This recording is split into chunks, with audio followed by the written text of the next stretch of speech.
Justice, Deputy Chief Justice, distinguished judges of the Supreme Court, actually 3 questions were asked that are relevant to submissions yesterday, paraphrased as follows. 1, if the National Security Advisory Council 4 knew the results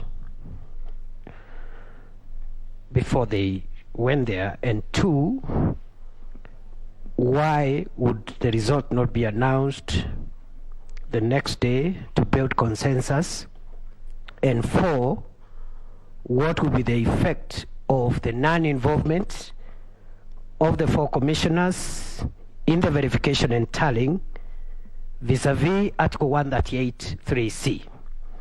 Our response is as follows. 1, it is our submission that all factors point to an inescapable conclusion that the 4 members of the National Security Advisory Council, by the time they went to the Bomas of Kenya National Tallying Center, and by the time the head of public service placed a call on the returning officer of the presidential election, by that time they knew. And this is our evidence. By the morning of the 15th, letters had been issued by the returning officer of the presidential election, Mr. Chebukati, to all the presidential candidates and members of their family to be at the National Tallying Center for the declaration of results at 3 p.m. on that day. And my client already had received that invitation. I believe the other presidential candidates had those letters.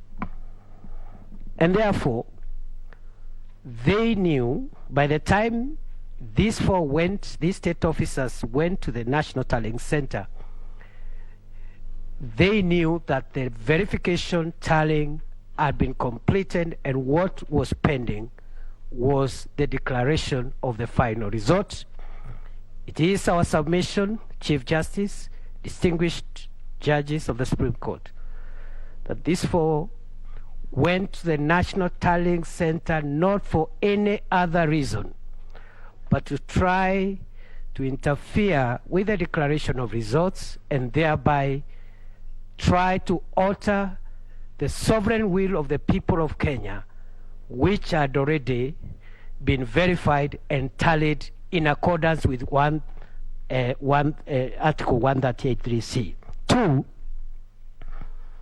it is our response that the results could not be announced the following day because, according to the affidavit of the chairperson of the commission, and I'm using the word chairperson on advice by Justice Ndungu, which I agree with entirely, that by that time it was not possible for any form of consensus, because then the follow-up question was, I think from Justice Lenaola, why, for example, the returning officer would not have waited for an extra day, which he had, to build consensus on the 4 walk-away commissioners. It was not possible. It was very clear that the intention was to try and veto the will of the people, and therefore the chairman had to declare those results. Number 3, the 4 who left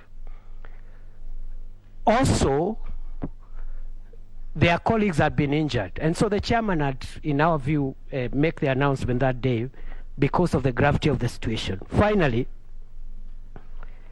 the question that this court ought to ask itself is whether the working away of 4 commissioners at the tail end of a process which they have admitted was complete, except the declaration, can veto the sovereign will of the people of Kenya. Can the walking away of commissioners at the tail end of a process they have been involved in be the basis of vetoing the right to franchise in Article 38 of the Constitution, which is the expression of the voter. Thank you, and we prayerfully submit.